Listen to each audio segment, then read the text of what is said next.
चलिए जानते हैं आज देश और दुनिया की सिलेक्टेड काम की और महत्वपूर्ण 25 बड़ी खबरों को सिर्फ 10 मिनट में। पर अभी तक आपने इस वीडियो को लाइक नहीं किया है तो लाइक कर दें और इस चैनल को सब्सक्राइब भी कर लीजिए। पुणे में प्राइवेट कंपनी का हेलीकॉप्टर हुआ क्रैश, पायलट और 3 यात्री घायल हुए। भारी बारिश के बीच तकनीकी खराबी से हादसा होने की आशंका। जी हां दोस्तों, पुणे के पोड इलाके में शनिवार को एक हेलीकॉप्टर क्रैश हो गया। यह हेलीकॉप्टर मुंबई से हैदराबाद जा रहा था। दरअसल दोस्तों इसमें पायलट और 3 यात्री सवार थे। हादसे में पायलट जख्मी हुआ है, उसे अस्पताल में भर्ती कराया गया है। बाकी 3 लोगों को ज्यादा चोट नहीं आई है। पुणे रूरल पुलिस के सुपरिटेंडेंट पंकज देशमुख ने बताया कि यह हेलीकॉप्टर मुंबई की ग्लोबल वेस्ट्रा हेलीकॉर्प कंपनी का था। चलिए जान लेते हैं अगली खबर। बीजेपी ने उठाई हरियाणा चुनाव की तारीख बदलने की मांग, रखा 6 दिन लंबे वीकेंड का तर्क। जी हां दोस्तों, हरियाणा में विधानसभा चुनाव होने वाले हैं। चुनाव आयोग ने तारीखों का ऐलान कर दिया। ऐसे में राज्य की सभी 90 सीटों के लिए एक ही चरण में मतदान होगा। अब दोस्तों हरियाणा में 1 अक्टूबर को वोट डाले जाएंगे और चुनाव नतीजे 4 अक्टूबर को मतगणना के बाद आएंगे। भारतीय जनता पार्टी ने हरियाणा विधानसभा चुनाव के लिए मतदान की तारीख बदलने की अब मांग रख दी है। दरअसल दोस्तों हरियाणा भाजपा अध्यक्ष मोहन लाल बडोली ने चुनाव आयोग को एक पत्र लिखा जिसमें उन्होंने कम मतदान के डर से 1 अक्टूबर की मतदान तिथि को बदलने के लिए कहा है। उनका कहना है कि 1 अक्टूबर की मतदान की तारीख से पहले और बाद में कई छुट्टियां हैं, जिस वजह से कम मतदान हो सकता है। चलिए दोस्तों जान लेते हैं अगली खबर। कोलकाता रेप मर्डर केस, मुख्य आरोपी का पॉलीग्राफ टेस्ट कल होगा। पूर्व प्रिंसिपल के खिलाफ सीबीआई ने वित्तीय अनियमितताओं का केस दर्ज किया। जी हां दोस्तों, कोलकाता रेप मर्डर केस के मुख्य आरोपी संजय रॉय का पॉलीग्राफी टेस्ट अब कल होगा। शनिवार 24 अगस्त को 6 आरोपियों का पॉलीग्राफ टेस्ट हुआ। मुख्य आरोपी संजय राय से जेल में, जबकि पूर्व principal Sandeep Ghosh, 4 fellow doctor, 1 volunteer से सीबीआई दफ्तर में पूछताछ की गई। दोस्तों पॉलीग्राफी टेस्ट दिल्ली की सेंट्रल फोरेंसिक टीम ने किया है। चलिए दोस्तों जान लेते हैं अगली खबर। ओल्ड पेंशन स्कीम पर कर्मचारी रिप्रेजेंटेटिव और प्रधानमंत्री मोदी की बैठक। 10 साल में पहली मीटिंग। 8वें वेतन आयोग और एनपीएस पर चर्चा संभव। जी हां दोस्तों, प्रधानमंत्री नरेंद्र मोदी शनिवार 24 अगस्त को केंद्रीय कर्मचारियों के नेताओं के साथ अपने आवास पर बैठक में शामिल हुए। कार्मिक मंत्रालय ने इसके संबंध में 21 अगस्त को एक नोटिस जारी किया था। दरअसल दोस्तों बैठक ऐसे समय में हो रही है जब 2 राज्यों जम्मू कश्मीर और हरियाणा में विधानसभा चुनाव होने हैं। इस लिहाज से यह बैठक काफी अहम मानी जा रही है। दोस्तों पिछले 10 साल में यह पहला मौका है जिसमें प्रधानमंत्री मोदी और केंद्रीय कर्मचारियों की नेशनल काउंसिलिंग यानी कि ज्वाइंट कंसल्टेटिव मशीनरी के सदस्य शामिल होंगे। बैठक में old pension scheme, OPS, new pension scheme, NPS और 8वें वेतन आयोग को लेकर चर्चा हो सकती है। चलिए दोस्तों जान लेते हैं अगली खबर। मजदूरों के पैसे डकार गए बड़े खिलाड़ी, ईडी ने छापा मारा तो उड़ गए होश। इतने पैसे मिले कि गिनते गिनते थक गए अफसर।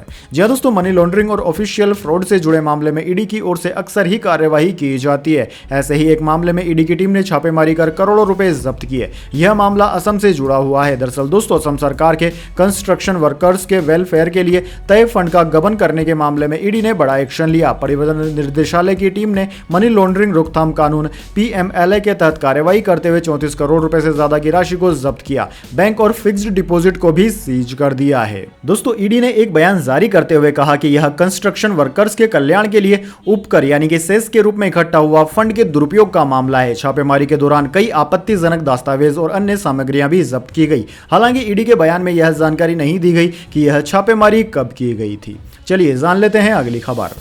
हरियाणा में 2 मंत्रियों ने किया आचार संहिता का उल्लंघन, रक्षाबंधन पर महिलाओं को रिटर्न गिफ्ट दिए। असीम गोयल से ईसीआई ने जवाब मांगा। जी हां दोस्तों, हरियाणा में आचार संहिता के दौरान भाजपा के 2 मंत्रियों की रक्षाबंधन पर महिलाओं को रिटर्न गिफ्ट बांटने के वीडियो सामने आए हैं। दरअसल दोस्तों सहकारिता मंत्री महिपाल ढांडा ने रिटर्न गिफ्ट में महिलाओं को एक सूट, 500 ग्राम घेवर का डिब्बा दिया। इसके अलावा परिवहन मंत्री असीम गोयल को चुनाव आयोग ईसीआई ने नोटिस जारी किया है। असीम गोयल पर आरोप है कि उन्होंने आचार संहिता लगे होने के बाद भी रक्षाबंधन पर राखी बांधने के नाम पर महिलाओं को रिटर्न गिफ्ट दिया। महिलाओं को जो बैग दिया गया है उस पर असीम गोयल का फोटो लगा है। बैग में घड़ी, कपड़े, मिठाई आदि सामान रखा गया था। ईसीआई की तरफ से यह नोटिस अंबाला के डीसी ने जारी किया है। चलिए दोस्तों जान लेते हैं अगली खबर। 200 यूनिट फ्री बिजली, मुफ्त cylinder, PDP chief Mehbooba Mufti ने किए बड़े चुनावी वादे।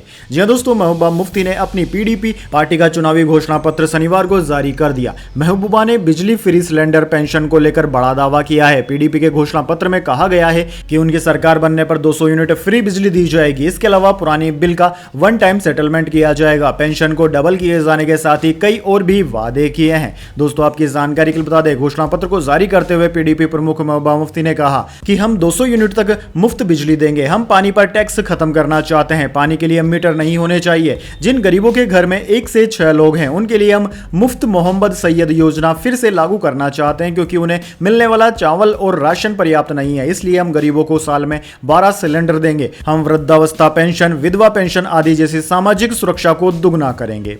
चलिए दोस्तों, जान लेते हैं अगली खबर। देश का मानसून ट्रेकर राजस्थान में 5 लोग झरने में बहे, 1 की मौत। गुजरात में 6 हाईवे जलमग्न। उज्जैन में रामघाट पर मंदिर डूबे। जी हां दोस्तों, देश के कई राज्यों में शनिवार की सुबह से तेज बारिश हो रही है। राजस्थान के जालोर में पहाड़ी पर स्थित सुंधा माता मंदिर के रास्ते पर अचानक सैलाब आ गया। तेज पानी के बहाव में 5 लोग बह गए। इसमें 1 महिला की मौत हो गई, 1 लापता है, 3 लोगों का रेस्क्यू किया गया है। वहीं दोस्तों, गुजरात में बारिश से निचले इलाकों में पानी भर गया। सरकार ने बताया कि 6 स्टेट हाईवे और 36 पंचायत सड़कों पर पानी भर गया। राज्य के 206 जलाशयों में से 66 में पानी का लेवल खतरे के निशान से ऊपर पहुंच गया है। इसके अलावा दोस्तों, मध्य प्रदेश के भोपाल, उज्जैन, इंदौर सहित सभी बड़े शहरों में बारिश हो रही है। शिप्रा नदी उफान पर है। उज्जैन में शिप्रा नदी के रामघाट पर मंदिर डूब गए। इंदौर के सभी सरकारी और प्राइवेट स्कूल आज बंद कर दिए गए हैं। इसके अलावा दोस्तों, भारतीय मौसम विज्ञान विभाग यानी कि इंडियन मेट्रोलॉजी डिपार्टमेंट ने अगले 24 घंटे के दौरान 6 राज्यों में बहुत भारी बारिश का अलर्ट जारी किया है। दोस्तों, आईएमडी ने पश्चिमी मध्य प्रदेश, नागालैंड, मणिपुर, मिजोरम, त्रिपुरा और गुजरात में बहुत भारी बारिश का अलर्ट जारी किया है।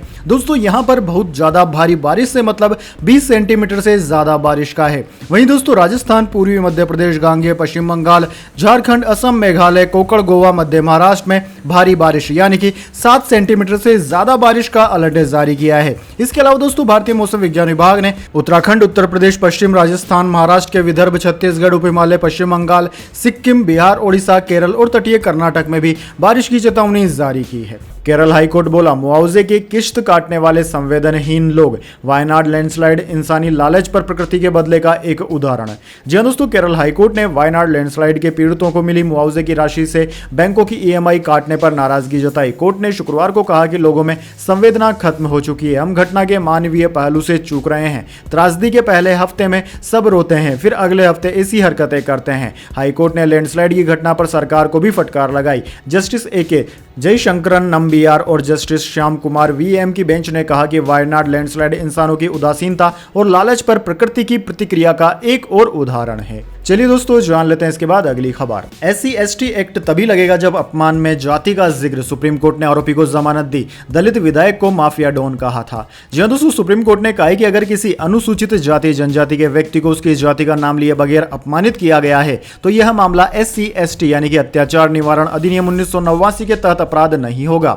जस्टिस JP पारदीवाला और जस्टिस मनोज मिश्रा की बेंच ने एक ऑनलाइन मलयालम न्यूज चैनल के एडिटर साजन स्कोरिया को अग्रिम जमानत देते हुए यह फैसला सुनाया। स्कोरिया पर 1989 एक्ट की धारा 3(1)R और 3(1)U के तहत केस दर्ज हुआ था। दरअसल दोस्तों, उन पर आरोप था कि उन्होंने SC समुदाय से आने वाले कुन्ना थुन्नाड के CPM विधायक PV श्रीजन को माफिया डॉन कहा था। इस मामले में ट्रायल कोर्ट और केरल हाई कोर्ट ने उन्हें गिरफ्तारी से पहले जमानत देने से इनकार कर दिया था। चलिए दोस्तों, जान लेते हैं अगली खबर। SGPC ने जी स्टूडियोज को भेजा नोटिस। विवादित दृश्यों के साथ ट्रेलर रिलीज करने का आरोप। सेंसर बोर्ड, ब्रॉडकास्ट मंत्रालय से स्क्रिप्ट की मांग की। जी हां दोस्तों, बॉलीवुड फिल्म इमरजेंसी की रिलीज को लेकर विवाद थम नहीं रहा है। शिरोमणि गुरुद्वारा प्रबंधन कमेटी SGPC ने विवादित दृश्यों के साथ फिल्म इमरजेंसी का ट्रेलर रिलीज करने के आरोप लगाते हुए अब जी स्टूडियोज को कानूनी नोटिस भेज दिया है। इतना ही नहीं, ब्रॉडकास्ट मंत्रालय और सेंसर बोर्ड को लेटर लिख स्क्रिप्ट की जांच करने की भी मांग रखी है। दरअसल दोस्तों, SGPC सदस्य गुरचरण सिंह गरेवाल ने मीडिया से बातचीत के दौरान जानकारी दी कि फिल्म विवादों से भरी है। इसकी मुख्य अदाकारा कंगना राणावत शुरू से ही पंजाब, सिख और किसानों के लिए विवादित बयान देती आई है। चलिए दोस्तों, जान लेते हैं अगली खबर। रिमी सेन ने की 50 करोड़ मुआवजे की मांग। कार कंपनी पर मुकदमा दायर कर बोली, कंपनी की लापरवाही से जान जा सकती थी, मानसिक उत्पीड़न हुआ। जी हां दोस्तों, क्योंकि हंगामा और गोलमाल जैसी बेहतरीन फिल्मों का हिस्सा रही एक्ट्रेस रिमी सेन ने हाल ही में एक कार कंपनी के खिलाफ मुकदमा दायर करते हुए 50 करोड़ रुपए के मुआवजे की मांग की है। दरअसल दोस्तों, एक्ट्रेस ने कहा कि कंपनी की लापरवाही से किसी की जान जा सकती थी। उन्होंने कई बार शिकायत की, लेकिन कंपनी लगातार उन्हें नजरअंदाज करती रही और फिर बुरा बर्ताव करने लगी, जिससे उन्हें मानसिक उत्पीड़न का सामना करना पड़ा। हाल ही में दोस्तों आई टाइम्स की रिपोर्ट के अनुसार रेमिसेंस ने Jaguar land rover, Navneet Motors और क्षतिश मोटर्स के खिलाफ मुकदमा दायर कर नोटिस भेजा है। चलिए दोस्तों जान लेते हैं अगली खबर। तेलुगु स्टार नागार्जुन के कन्वेंशन सेंटर पर बुलडोजर चला। हैदराबाद में झील की जमीन पर अवैध निर्माण का आरोप 6.69 एकड़ में बना था। जी हां दोस्तों, तेलुगु स्टार नागार्जुन के हैदराबाद स्थित अवैध एनक्लू सेंटर को शनिवार 24 अगस्त को बुलडोजर से तोड़ दिया गया। उन्होंने यह सेंटर रंगारेड्डी जिले के शिल्परामम के पास माधापुर में हाईटेक सिटी के पास बनाया था। दरअसल दोस्तों एक्टर पर आरोप है कि उन्होंने झील की जमीन पर इस सेंटर का अवैध निर्माण कराया था। हैदराबाद आपदा राहत एवं संपत्ति संरक्षण एजेंसी की टीम ने आज सुबह इसे गिरा दिया।